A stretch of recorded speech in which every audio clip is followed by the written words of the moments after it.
Hello and welcome to Captains of Industry. I'm Chris Bishop. I'm in Dubai and I'm about to interview CEO of APO Group, Lionel Reina. We're going to talk about the economic landscape of Africa. We're going to talk about entrepreneurs, and hopefully a bit later in the program we're going to talk about rugby in Africa.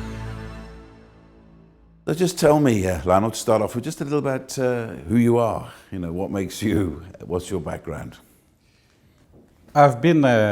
I was born in Lyon, in France. I'm 51 years old. I'm a French citizen originally.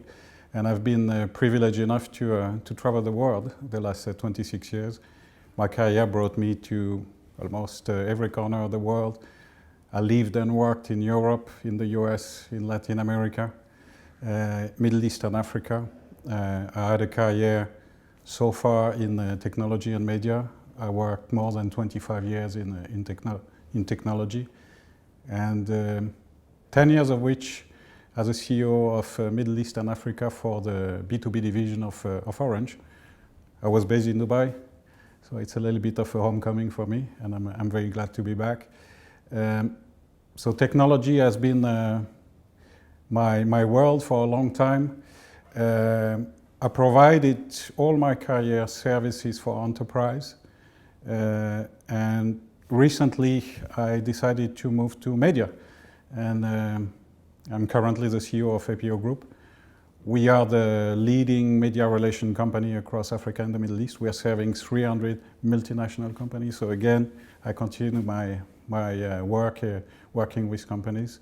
And for those companies, we provide communication services across the African continent and the Middle East. Tell me just a little bit more about the influences that shaped you. I mean, you're born in Lyon. Your family, what sort of a family did you come from? Well, I come from a father that was an engineer in the electrical company in France, and my mother was a nurse. They are still alive, they live in France. Wonderful childhood, and the capacity to be educated. This is always what what I cannot thank my parents enough to have given me the education I had. That allowed me to to continue my world and my career internationally. I was educated in France and Germany. Perhaps one particularity in our family, I'm the only one that has been living and working abroad. My entire family is still in France and enjoying a French life, but I decided to go another path, and one of the reasons why I was able to go the other path is most probably with the care and the love and the education I get from my parents. Yeah. And what inspired you at an early age, you think, to go out and travel the world? It's a very interesting question, Chris. And I think when I was 13 years old, a lot of problem with young people, they don't know what they want to do when they grow up. When I was 13 years old, I decided that I wanted to discover the world. And I think that, define who I am now and who I've been for the last 20 years. It was just a dream I had, to see what's out there and how I can contribute. And a little bit incidentally, I joined France Telecom at that time, and I made all my career or a big part of my career in the telecom industry, bringing me everywhere. So the discovery of the world was my drive. And now you're concentrating. Your company is present in all 54 countries. Yes. On the continent. How are you seeing, firstly, the media landscape on the continent? How are you seeing it evolving with the digital revolution that's going on? Well, I think you said it yourself. Digital revolution and technology changed completely the landscape of the media. What used to be traditional broadcast print work has completely evolved the last 5 to 10 years. And every actor in the media landscape in the world, but also in Africa, has to follow the flow and has to adapt, and which create opportunity and challenges. So the challenges are obviously, the capital to digitalize. The opportunities is really to reach audiences that you didn't have the capability to reach before. The digital world is a reality for every industry, and like I told you before, I work with companies all my career. every company has to digitalize, every company has to follow the trend, but more in the media is becoming fundamental to be geared in order to reach all the audiences. If we speak more specifically about the African landscape, capital is surely still an issue, access to funds in order to modernize. But I think with the continuous drive and evolution of the countries, and FDI will help, foreign investment will really help not only the agriculture segment or the industrial sector, but also the media. I personally believe that technology has already changed the way we communicate everywhere, but more specifically also in Africa. It's a two-edged sword, isn't it, this digital? Because on the one hand, the one thing, when I first started reporting from this continent 25 years ago, when we do stories, people would say, oh, we never realized that was what was going on in Africa. No one knew. It was very much a quiet story, shall we say. But the other side of this is young people can see what the rest of the world is doing, and they can see what other rights and privileges other people are enjoying elsewhere. I mean, you lived during the Arab Spring here in this particular time. What do you think about this double-edged sword? I think the narrative, particularly in the past across Africa, was either inexistent because of technology didn't exist, or negative.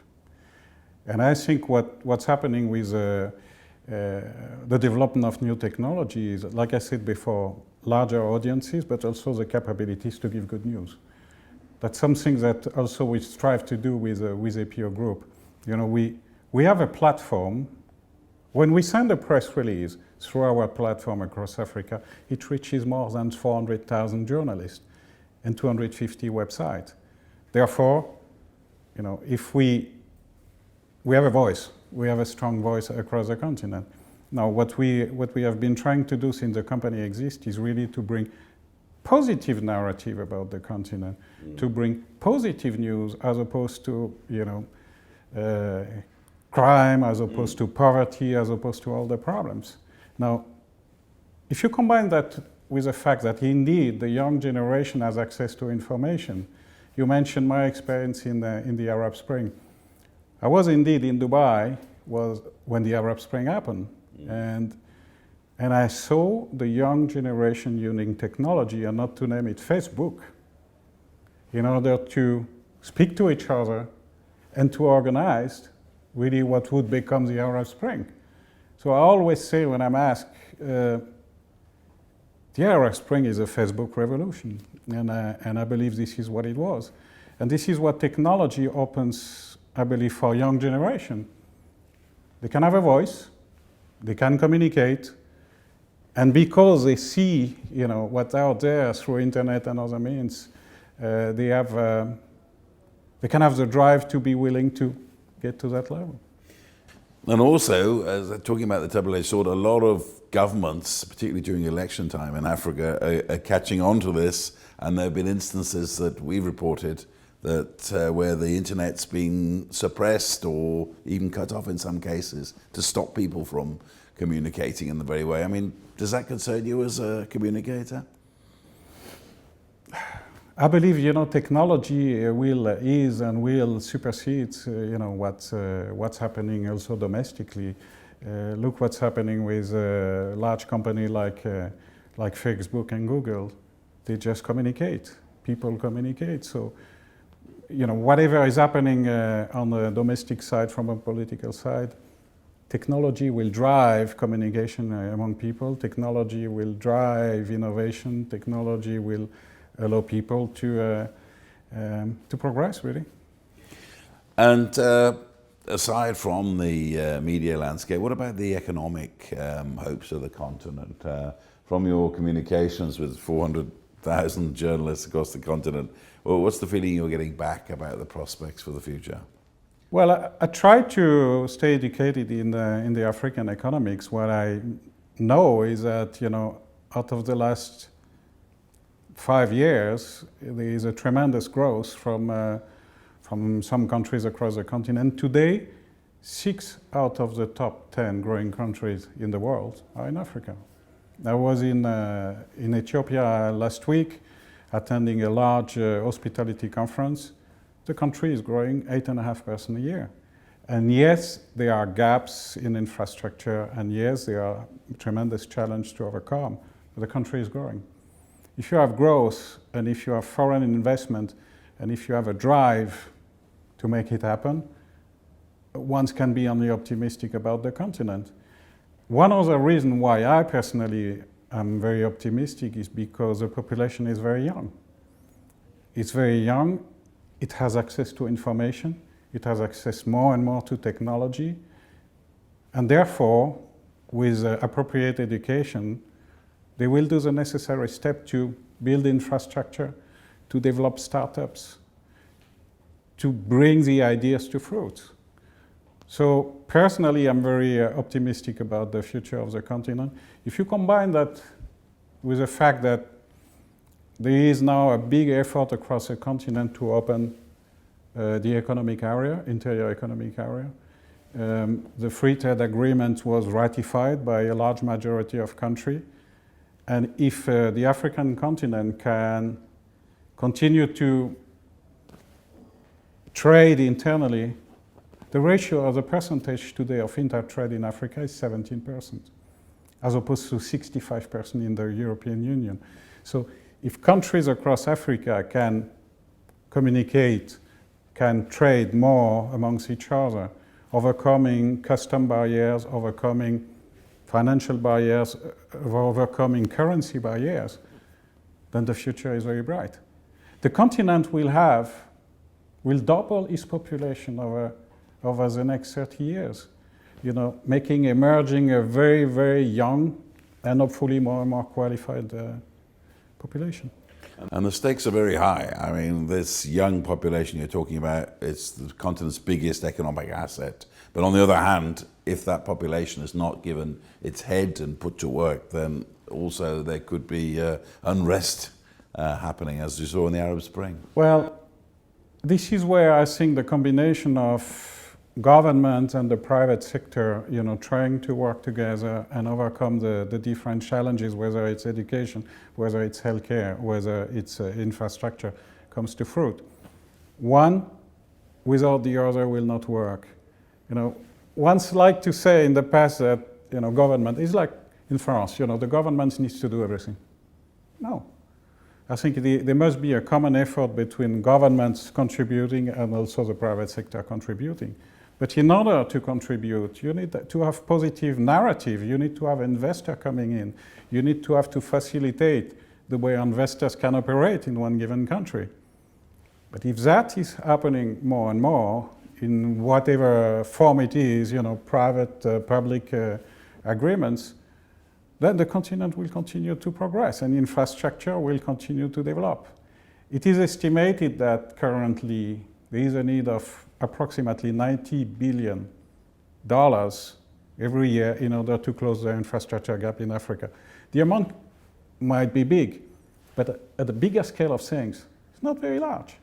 So, if common effort can be done and can be continued to be pushed through, well, we can be very optimistic for the continent.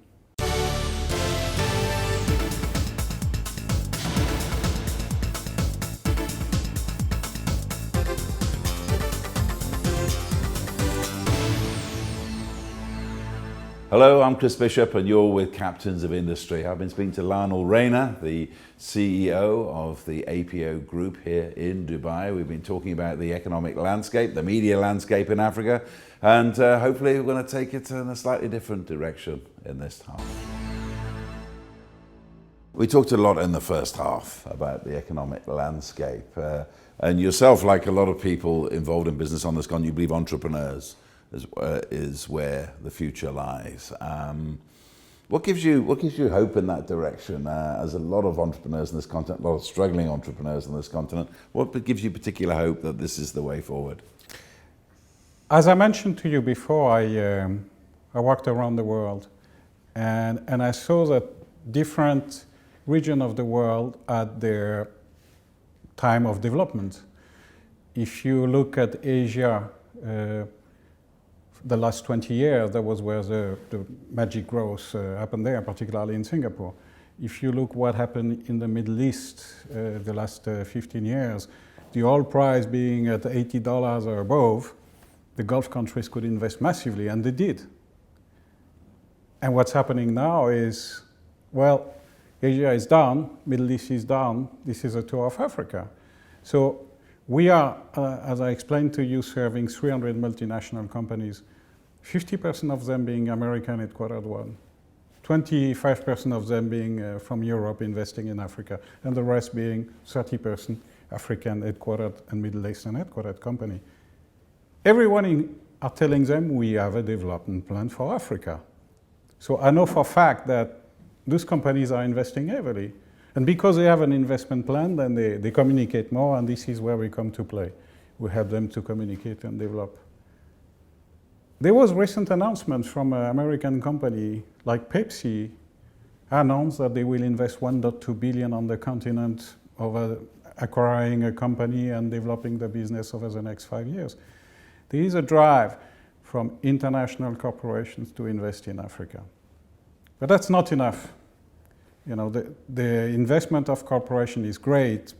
I'm not an economist, but I believe that it will help, but it's not enough. What also needs to happen is that the small and medium sector and startups have also to play their role in job creation. And you probably hear it all the time that the small and medium sector and the startups need to play a major role. But it is statistically proven, for example, in France and in continental Europe, that the segments that are creating jobs are small and medium and startups. Therefore, the French government created French Tech, which is a real success now. Now, if you can take those ideas and bring them to Africa, one can really be optimistic because job creation will come. I would mention one initiative which I followed seriously is what Tony Elumelu is doing in Nigeria. He is funding a certain number of startups every single year, 1,000 startups, but not only funding them, he's training the management and he's coaching the management, which I believe is fundamental because this is what a lot of startup investors forget. It's not only about get your first round of money. It's about following what's happening. It's about training the management. And if you can coach, mentor also to startups, then you're going to be successful. In the world, 80% of the startups are not making it the second year. This is the world statistic. In Africa, 50% of the startups are making it the second year. So we can be optimistic. That means that the program have been put in place are working. Now, is there a lot more to do on the large scales of the African continent? Of course. But I think this is a fantastic start. And this is something that we as a APO Group also supporting. We have launched recently a particular program to promote startups across the continent, and we're working with some of them already very successfully. I've interviewed hundreds of entrepreneurs, the length and breadth of this continent. And to be fair, I mean, a lot of them see themselves as like the forgotten soldiers of the economy. They feel that no one takes any notice of them or cares about them, not even the banks, until they become successful. And the rest of the time, they feel they're just being left to sink or swim. How do you view that? Like I said, you need to bring the narrative abroad. You need to portray a positive dynamic. You need to take out the issues from a purely domestic issues, which is probably one of the issues they have. If you stay on the purely domestic agenda, perhaps you will face difficulties, as opposed to if you are supported by an investor that has a bigger picture, it could work. For me, it's all about the narrative. It's all about giving the confidence to investor to invest, but not only to invest, to follow also the development. And you have very, very good example.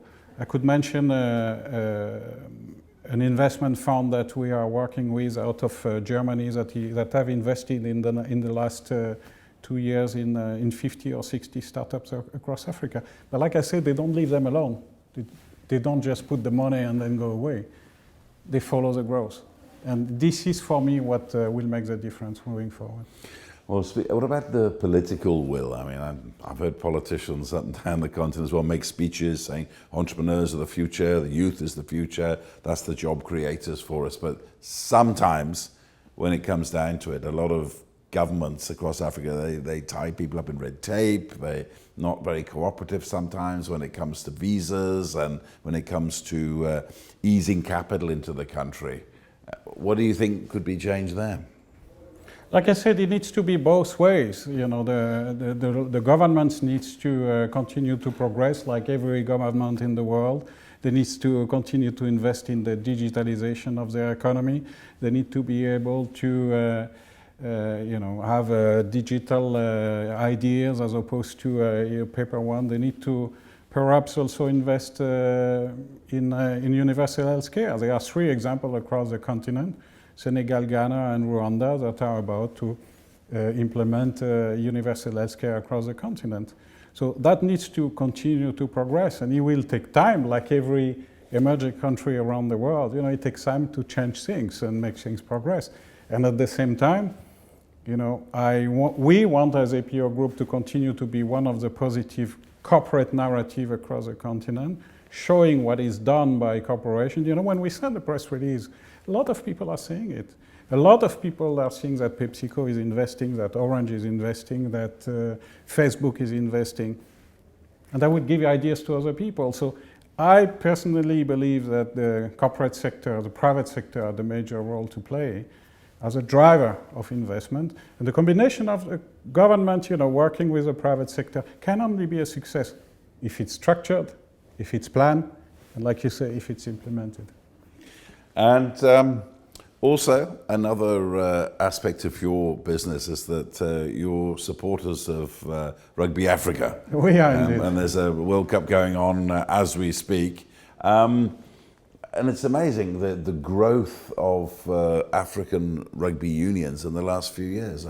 Well, you know, when I joined the company as a chief executive, I was very surprised about the statistic of the sport. You had about 10 years ago 9 federations across the continent, and 10 years later you have 38 federations across the continent structuring and playing rugby, which makes it the 2nd largest growing sport across the continent after football, which makes it the 1st growing sport, women's sport, which makes it, in my opinion, a fantastic platform for the young generation to get hope, to continue to dream. I'm a strong believer in sport, you know, for the young generation. We selected rugby because, you know, we believe that this is a fantastic platform for the young generation, apart from the fact that Nicolas Pompin-Monia, the chairman of the company, is a rugby fanatic.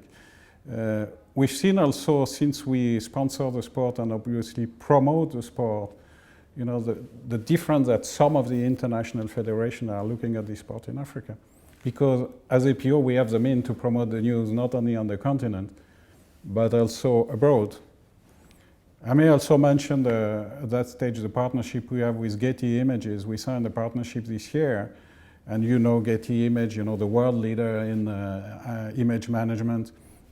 And the first contact we had with them 3 years ago was through rugby. They helped us to promote African rugby and putting all the images on their platform. And as you know, they are, you know, putting images from all the sport around the world, but they were particularly interested about rugby in Africa. Because of the relationship we had with them, 2 years later we signed a strategic partnership with them to develop their footprint across Africa, because they strongly believe that they can also make difference. What are the emerging rugby nations of Africa that maybe we haven't heard of this time, but the next World Cup we might? Well, I mean, you know, we all know the quality of the South African team that is not to be proven anymore. But you have nations like Kenya that are doing very, very well on rugby 15, but also particularly on rugby 7. Kenya is one of the best nations in the world. We are particularly, as APO Group, following the development of Namibia, which is the 2nd team participating at the moment, 2nd African team participating to the World Cup. And one of the particularity of this team is that they're all amateurs and they're all passionate. Namibia, yeah, it's an amateur team, isn't it? So It is an amateur team. it's the last one, I understand, or one of the last ones in the World Cup that is amateur. It is, to my knowledge, the last one, one of the last one, if not the last one, which makes their performance absolutely unbelievable. And following this team, we also hear a story about players those players have to work. It's not like they do rugby every single day. You know, they wake up at 4 o'clock in the morning, they went training at 6 o'clock, they go to work, and then they go training again in the evening. And for me, it makes it really a fantastic example. We look at it when South Africa won in 1995, they were virtually amateur. But do you think that there's going to be, in the future, you think Africa might be able to dominate the world rugby scene with these emerging nations coming up?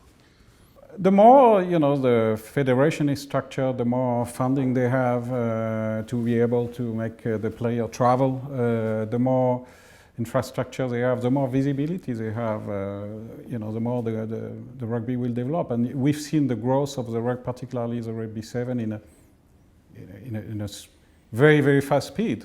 The Kenya team of rugby grew over the last 5 to 6 years.